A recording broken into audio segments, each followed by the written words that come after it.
私たち世界の面白いを発見 YouTube めっちゃアイドルホームシックです。よろしくお願いします。はい、今回はですね、どうした？ブブクスの罰ゲーム、ひどかったです。ひどかった。プロデューサーがそれを見かねてあるものを入手していただきました。何？それがこちら。待って、何それ、大丈夫？ここれね、実はね、お、センブリ茶なんです。センブリ茶？聞いたことないかい？苦いやつ？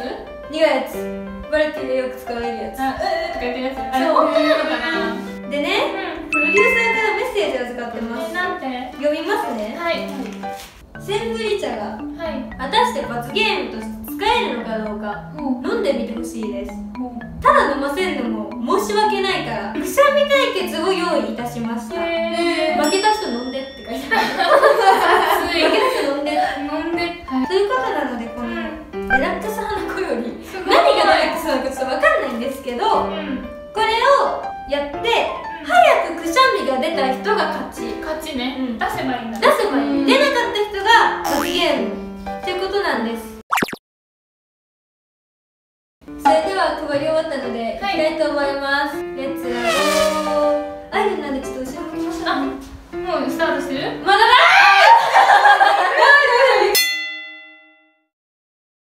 ー。レディーゴー。痛い。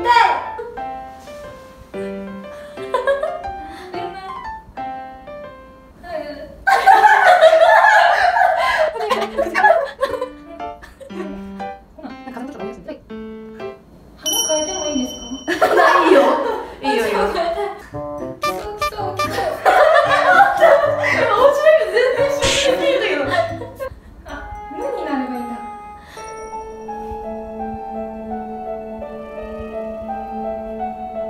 鼻水出てくる。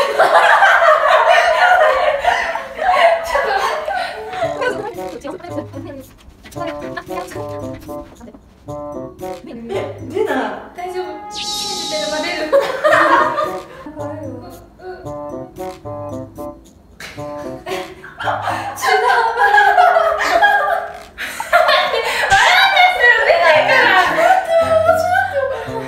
無になって無になって。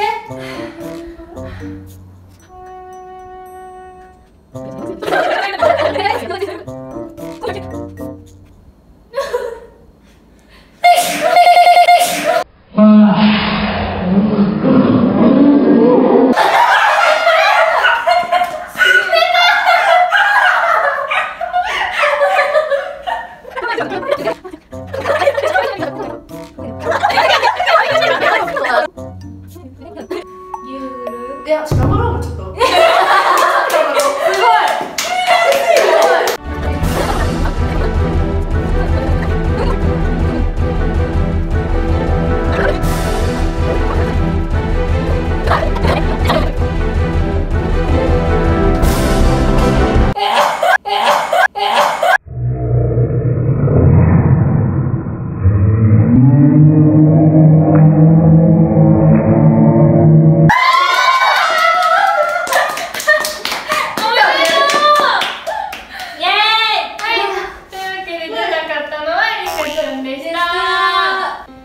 一番出なかったリカちゃんが罰ゲームということで、丁寧に作ってくれたね。そうだよ。これ一口とかでいいの？大丈夫？一気飲みます。イエイイエイ。飲みだわやっぱり。いい、大丈夫、いけるよ。一気大丈夫そうだ。うわ、3日。それでは新しいリカちゃんの一面を見れたということで、どうだった？これ一番は。一番やっぱりくしゃみ出るとすっきりするし、一番も気持ちいいからめっちゃ嬉しいでした。お付き合いいただきありがとうございました。ありがとうございます。はい、私たちの動画は毎週金曜日夜19時に配信されます。忘れちゃわないようにチャンネル登録もお願いします。はい、ということで私たち世界の面白いを発見 YouTube もやっちゃきアイドルホームシックでした。バイバーイ。